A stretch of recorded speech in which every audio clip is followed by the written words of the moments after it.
ఈ రోజు సభలో అత్యంత ముఖ్యమైన ఆర్టీసీ కార్మికుల విషయం చర్చకు వచ్చినప్పుడు ప్రభుత్వం సమాధానం చెప్పకుండా పారిపోయింది. ప్రభుత్వం సూటిగా సమాధానం చెప్పలేకపోయింది.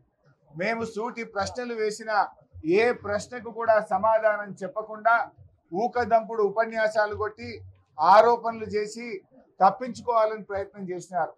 శాసనసభలో మందబలంతోనో అధికారాన్ని ఉపయోగించో సభా నాయకుడిగా మీరు మా గొంతు నొక్కుతారేమో కానీ రేపు ఆర్టీసీ కార్మికుల హృదయాలను మాత్రం మీరు గెలుచుకోలేరు. ఇవాళ అర్థమైంది. రాష్ట్రంలో ఆర్టీసీ కార్మికులందరూ కూడా గమనిస్తా ఉన్నారు. ఈ ప్రభుత్వం ఎన్నికల ముందు ఏం చెప్పింది, గెలిచిన తర్వాత ఏం చేస్తుందో ఇవాళ రాష్ట్రంలోని ఆర్టీసీ కార్మికులందరూ కూడా చూశారు. మేమేమడిగాం, మా ప్రభుత్వం ఉన్నప్పుడు ఆర్టీసీ ఉద్యోగులను ప్రభుత్వ ఉద్యోగులుగా గుర్తిస్తూ నిర్ణయం తీసుకున్నాం. అసెంబ్లీలో బిల్లు పాస్ అయింది, గవర్నర్ గారు ఆమోదించిండ్రు, గెజిట్ కూడా పబ్లికేషన్ అయింది. ఏ డేట్ నుంచి వాళ్ళని తీసుకుంటారంటే దానికి సమాధానం చెప్పలేదు.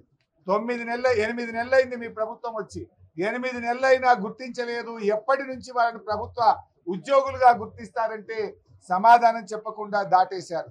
యూనియన్ పునరుద్ధరణ గురించి అడిగితే సమాధానం చెప్పలేదు. చనిపోయిన పిల్లలకు రెగ్యులర్ ఉద్యోగాలు ఇవ్వాలంటే దాని మీద సమాధానం చెప్పలేదు. ముఖ్యమంత్రి గారు ఫిబ్రవరిలో ఇచ్చిన చెక్కు 300 కోట్లు, అది డమ్మీ చెక్ అయింది. ఆ డబ్బులు పాస్ కాలేదు. దాని సంగతి ఏంటంటే సమాధానం చెప్పలేదు. మహాలక్ష్మి ఉచిత బస్సు పథకానికి డబ్బులు ఇవ్వడం లేదు. మీరు ఏప్రిల్ మే 2 నెలల్లో 1 రూపాయి కూడా ఇవ్వలేదు. ఎందుకు ఇవ్వలేదు, ఎప్పుడు ఇస్తారు అంటే దానికి సమాధానం చెప్పలేదు. ఏ ప్రశ్నకు కూడా సమాధానం చెప్పకుండా బుల్డోజ్ చేసే ప్రయత్నం చేసినారు. అంతేకాకుండా నేను యూనియన్ అధ్యక్షుడిగా ఉన్నానని ముఖ్యమంత్రి గారు మాట్లాడారు.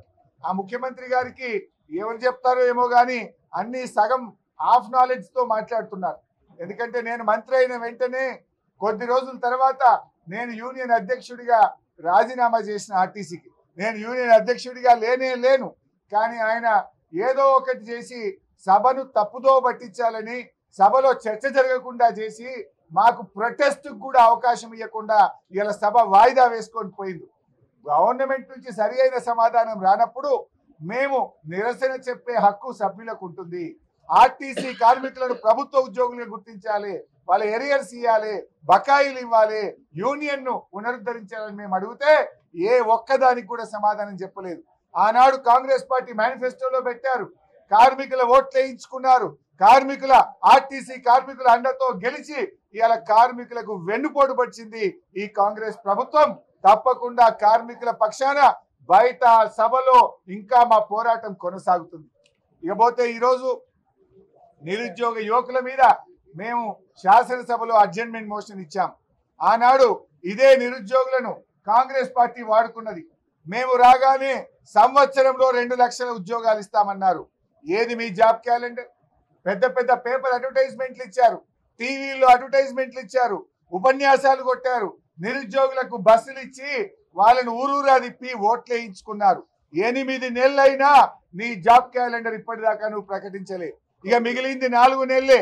4 నెలల్లో 2 లక్షల ఉద్యోగాలు ఎప్పుడు ఇస్తావు, ఎట్లా ఇస్తావో చెప్పు అని మేము ఇలా శాసనసభలో అడ్జర్న్మెంట్ మోషన్ ఇచ్చాం, వాయిదా తీర్మానం ఇచ్చాం. కానీ దాన్ని ఇలా స్పీకర్ గారు వారు తీసుకోలేదు. తీసుకోకపోగా కనీసం మాకు మాట్లాడే అవకాశం ఇవ్వలేదు. ఇవాళ ఈ ప్రభుత్వం ప్రతిపక్షంలో ఉంటే ఒక మాట, అధికారంలో ఉంటే ఒక మాట.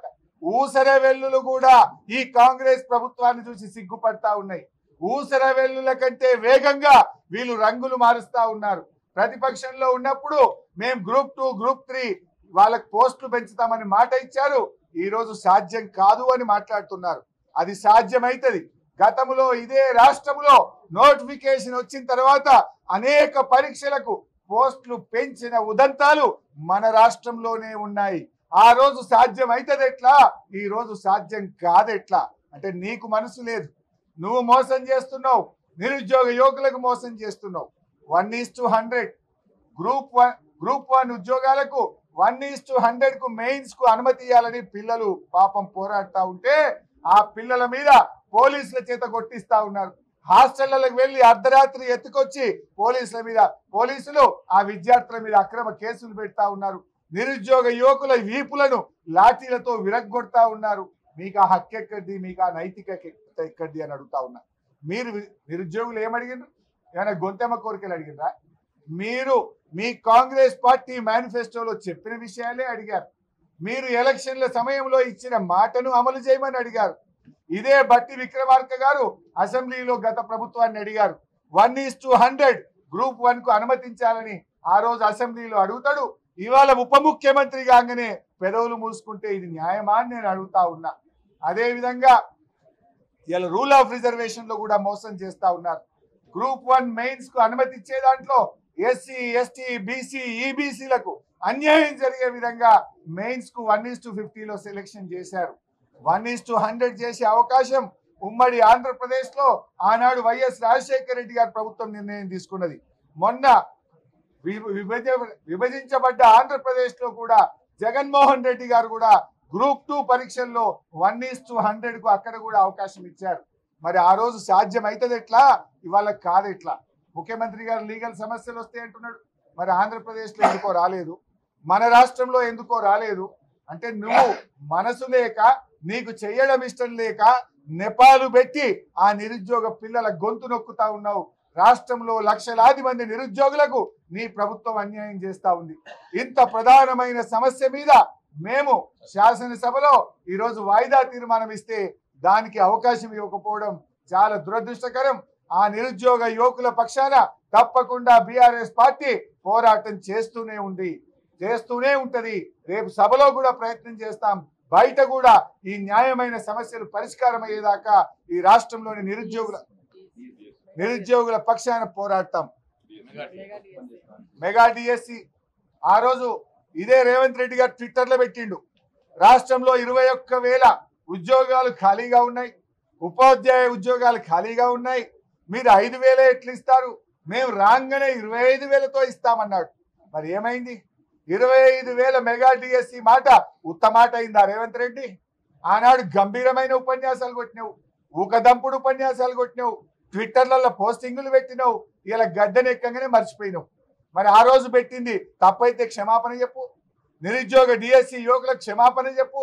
లేదా మెగా డిఎస్సి 25,000కు వెంటనే పోస్టులు పెంచాలని బీఆర్ఎస్ పార్టీ ఈరోజు డిఎస్సి అభ్యర్థుల పక్షాన డిమాండ్ చేస్తుంది. అసలైన తొలి వెలుగు.